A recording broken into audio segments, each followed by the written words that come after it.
ఒకటంటే ఏం చేయాలి, రెండంటే, మూడంటే ప్రార్థన. మాట్లాడకూడదు. ప్రేమల తండ్రి మీ వందనాలు స్తోత్రాలు చెల్లించుకుంటున్నాం. మధ్యాహ్న కాల సెక్షన్లో మా సీనియర్ క్లాస్లో మీ దాసాలు మరి కటాక్షం జ్ఞాపకం చేసుకోండి అయ్యా. అలాంటి పాత్ర మీ దాసాన్ని వాడుకోండి, మహిమ పొందండి. మరి చక్కగా మరి బోధించడానికి కూడా తనకు కావాల్సిన ఆత్మ సహాయాన్ని కోరుతున్నాం. మరి నిర్గమక 4:12 ప్రకారం తన నోటాన్ని మాట్లాడుతుంది. 80 కీర్తన 10వ ప్రకారం నోరు చేయడము అదిలో 12 ప్రకారం మీరేం పడుతున్న పరిశుద్ధాత్మ మీకు ఆ గడిని బోధించండి. ఆయన వాగ్దానం కోరుతుండగా అలాంటి పాత్ర వాటిని మహిమ పొందమని సహాయపడమని యేసు ప్రభు నామమున ప్రార్థించి వేడుచున్నాము తండ్రి. ఆమేన్. ఆమేన్.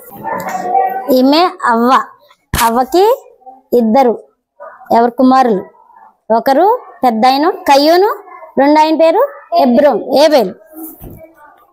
ఏబేల్ ఏం కయ్యూనేమో దేవుడు ఏమిచ్చాడు, కయ్యూన్కేమో వ్యవసాయం, ఏబేల్కేమో గొర్రెలు. తెలుసా మీకు? తెలుసు, విన్నారా? అవునా, ఓకే. అయితే ఇదిగోండి, ఏబేలేమో గొర్రెల కాపరి, ఇక్కడ ఉంది చూడండి 3. కయ్యూనేమో వ్యవసాయం చేస్తున్నాడు, కనిపిస్తుందా ఇక్కడ? కయ్యూనేమో వ్యవసాయం, ఏబేలేమో గొర్రెల కాపరి. అయితే కయ్యూన్ పొలంలో ఫస్ట్ పండింది ఏంటి? ప్రథమ ఫలం దేవునికి ఇస్తున్నాడు అనమాట. ఏబేలేమో ఫస్ట్ పుట్టిన గొర్రె పిల్లని దేవునికి ఇస్తున్నాడు. ఇదిగో చూడండి, ఇస్తున్నారా? అయితే కయ్యూను దేవుని దగ్గరికి తీసుకొచ్చారు, ప్రథమ ఫలం ఏబేలు తీసుకొచ్చారు. అయితే దేవుడు ఎవరిది తీసుకున్నారు? ఏబేల్ని తీసుకున్నారు. కయ్యూంది తీసుకోలేదు, అంగీకరించలేదంట. ఎందుకు అంగీకరించలేదని కయ్యూను ఏం చేశాడు? ఏబేలు తమ్ముడిని చంపేశాడు, కయ్యూను తమ్ముడిని కదా.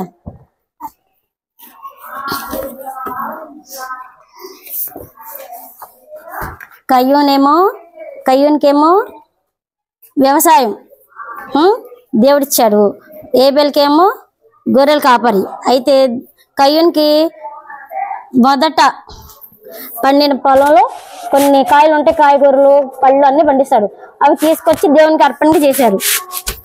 ఏబేలేమో గొర్రెని తీసుకొచ్చాడండి, గొర్రె పిల్లని తీసుకొస్తే దేవుడు కయ్యూన్ది తీసుకోలే, ఏబేల్ది తీసుకున్నాడు. అయితే కయ్యూన్కి ఏమైంది? కోపం వచ్చిందంట. కోపం వచ్చి వాళ్ళ తమ్ముడిని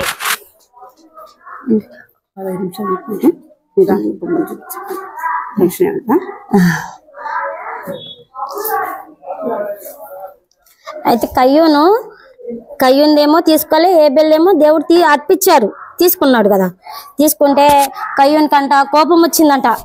కయ్యూన్కి కోపం వచ్చి వాళ్ళ తమ్ముడితో మాట్లాడి పొలంలో మీద పడి చంపేశాడు. దేవుడికి అన్ని తెలుసు కదా, మనం ఏం చేస్తున్నది కూడా ప్రతి ఒక్కటి దేవునికి తెలుస్తాయి. దేవుడు కయ్యూన్ని అడిగాడంట, ఏమని? కయ్యూను నీ తమ్ముడు ఎక్కడా అనేసి అడిగితే, కయ్యూన్ని అడిగితే కయ్యూను ఏమన్నాడు? నాకు తెలీదు, నేను కాపలనా అన్నాడంట. అట్లా అనొచ్చా? అన్నయ్య అయ్యుండి అనకూడదు కదా. తమ్ముడు అంటే ఏంటి? అన్నయ్య అంటే నాన్న తర్వాత నాన్న లాంటి వారు, తమ్ముడిని జాగ్రత్తగా చూసుకోవాలి. అలాంటిది కోపంతో తీసుకోలేదని కోపంతో ఏం చేశాడు? తమ్ముడిని చంపేశాడు. దేవుడికి అన్ని తెలుసు, మనం ప్రతి ఒక్క పని ఏం చేస్తున్నా కూడా దేవుడికి అన్ని తెలుస్తాయి. మనం మా డాడీ పర్సులో నుంచి డబ్బులు తీస్తారు, మా మమ్మీ చూడట్లేదు, మా డాడీ చూడట్లేదు అని స్కూల్కి వెళ్ళేటప్పుడు చేస్తారు కదా. ఇట్లా చేయొచ్చా మరి? కానీ మనం చేసే ప్రతి ఒక్క పని కూడా దేవుడు ఆలకిస్తాడు, మనం ఇంకా చూస్తాడు కూడా ప్రతి ఒక్కటి. అలాగే దేవుడు తెలియదు అనుకుని కయ్యూను ఏం చేశాడు? చంపేశాడు అనమాట వాళ్ళ తమ్ముడిని. దేవుడు అడిగితే, నేను చంపలేదు, నేను కాపలనా అన్నాడంట. అప్పుడు దేవుడు ఏం చేశాడంటే, కయ్యూను నేనా అని చెప్పేసి అడిగితే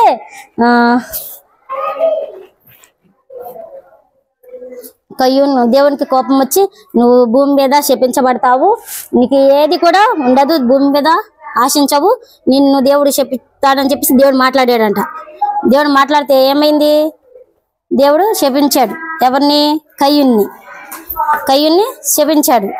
శపించేసరికి వాడికి బాగా బాధేసిందంట. ఏం చేస్తున్నాడు చూడండి. ఇగో దేవుడు అట్లా చేస్తారు. కయ్యూని చూడండి ఏం చేస్తున్నాడు, ఏడుస్తున్నాడు, బాధపడుతున్నాడు. ఇప్పుడు బాధపడే లాభమా చెప్పండి? కయ్యూని వంటి జీవితం మనం జీవించుకోకుండా మంచిగా జీవించాలి. మనం ఏ పనులు చేయకూడదు. దేవుడు ప్రతి ఒక్క పని కూడా ఆలకిస్తాడు, చూస్తాడు మన వంక. మనం ఏమి చెయ్యట్లేదులే అని చెప్పేసి ఏమి దొంగతనాలు చేయకూడదు, అబద్ధ సాక్ష్యాలు చెప్పకూడదు, ఏమి చేయకూడదు. చూడు ఏమన్నాడు కయ్యూను, నేను నా తమ్ముడి కాపలానా అన్నాడంట.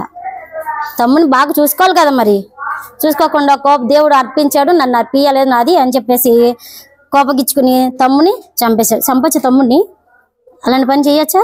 చేయకూడదు. కానీ కయ్యూను అలా చేసేసరికి దేవుడు శపించాడు. అందుకు ఏబేలు ఏడుస్తున్నాడు, బాధపడుతున్నాడు. ఇప్పుడు బాధపడి ఏమన్నా ఇదా? బాధపడకొచ్చి అట్లా చేయొచ్చు తమ్ముడిని? చేయకూడదు కదా. మీరు కూడా కయ్యూను లాగా కాకుండా ఏబేలు వంటి జీవితం జీవించి మంచిగా ఉండాలి. అబద్ధ సాక్ష్యాలు కానీ దొంగతనాలు అలాంటి కోపం ఉండకూడదు, కోపం తెచ్చుకోకూడదు. మన దేవుని బిడ్డలం కాబట్టి మనం అన్నిటికీ సమాధానంగా ఉండాలి కదా. సమాధానంగా ఉండాలి, దేవునితో మంచిగా. సండే స్కూల్కి వస్తారా? మీరందరూ వస్తారా? ఈరోజు వస్తారా? సండే వస్తారా అందరూ? Very good. కంఠస్థ వాక్యం చెప్పుకుందాం. హెబ్రీలకు రాసిన పత్రిక 9:22.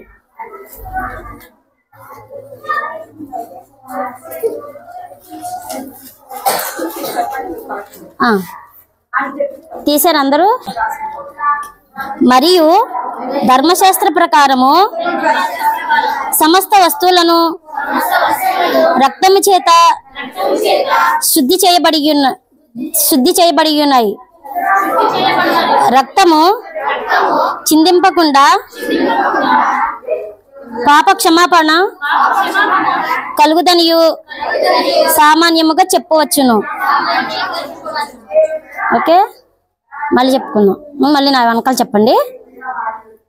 మరియు ధర్మశాస్త్ర ప్రకారము సమస్త వస్తువులను రక్తము చేత శుద్ధి చేయబడిననియు రక్తము చిందింపకుండా పాప క్షమాపణ కలుగుదనియు సామాన్యముగా చెప్పవచ్చును.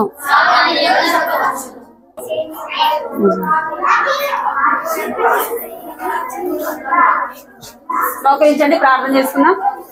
మోకరించాలి అందరూ. విన్నారా కథ? అందరూ విన్నారా? ఏం కథ విన్నారు ఇప్పుడు?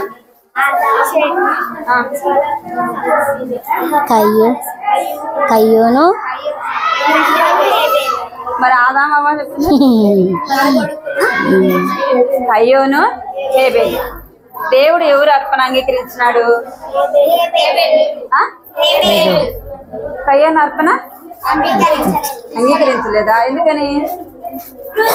వాళ్ళిద్దరు అన్నదమ్ములే కదా, మరి ఎందుకు అంగీకరించలేదు?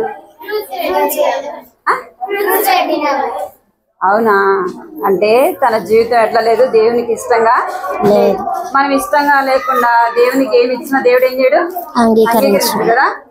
మరి మీరు కూడా దేవునికి ఇష్టంగా ఉంటే మీ అర్పణ దేవుడు ఏం చేస్తాడు? అంగీకరిస్తాడు కదా.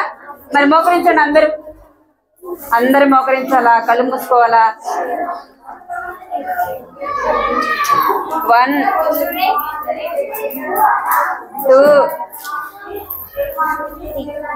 2 అనగానే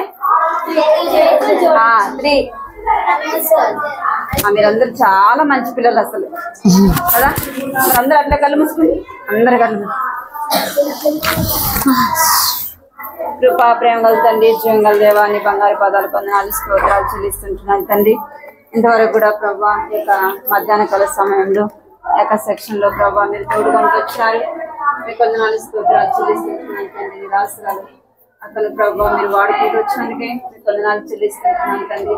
బిడ్డలు ప్రేమించి ప్రభావ మీద ఆసరాలు నిలబెట్టుకుని మీరు మాట్లాడుతూ వచ్చినందుకే ప్రభావ మీకు ఎంతో వందనాలు చెల్లిస్తున్నాను. కయ్యేలు హేబేలు మీరు జ్ఞాపకం చేస్తూ వచ్చినందుకే ప్రభావ మీకు ఎంతో వందనాలు చెల్లిస్తున్నాను తండ్రి. దేవా మగడైన వారు ప్రభావ హేబేలు వలె మీ కొరకే జీవించేవారుగా ప్రభావ తండ్రి వారి జీవితము వారి అర్పణ ప్రభావ మీకు ఇష్టమైనదిగా ఉండటానికి సహాయం చేయాలని కృప చూపించండి. కయ్యోను లాంటి స్వభావం ప్రభావ వారి నుంచి మీరు తీసివేయమని సన్నిధిలో ప్రార్థిస్తున్నాను తండ్రి. కృప చూపించి నిమ్మకరించిన ప్రతి ఒక్కరిని కూడా పేరు పేరున మీరు దీవించండి ప్రభావ. రక్షణ మారు మనసు పాప క్షమాపణ గ్రహించండి తండ్రి. సహాయించండి ప్రభావ. నీ వాక్యం ఎత్తబడి ఉంటుండగా ప్రభావ హృదయంలో మీరు కార్యసిద్ధి కలుగు చేయమని మీ సన్నిధిలో ప్రార్థిస్తున్నాను. కృప చూపించండి. ఇచ్చిన గంట వాక్యాన్ని బట్టి కూడా వందనాలు చెల్లిస్తున్న ఎబ్రి రాసిన పత్రిక 9వ అధ్యాయం 22వ వచనం రాయబడినట్టుగా ప్రభావ తండ్రి దేవ సమస్త వస్తువులు రక్తం చేతిన ప్రభావం శుద్ధి చేయబడతాయని మీరు జ్ఞాపకం చేస్తూ వచ్చినందుకే మీకు వందనాలు చెల్లిస్తూ మీరు కాచినట్టు ప్రశస్తమైన రక్తంతో ప్రభావాన్ని కడిగి శుద్ధి చేసి వారికి సంపూర్ణంగా రక్షణ దయచేయమని మీకు ఎంతో వందనాలు చెల్లిస్తూ జరిగిన పరిచయం మీరు దీవించమని యేసుక్రీస్తు నామమున స్తుతించి ప్రార్థించి అడిగి పెడుతున్నాం తండ్రి. ఆమేన్. పడిపోయింది.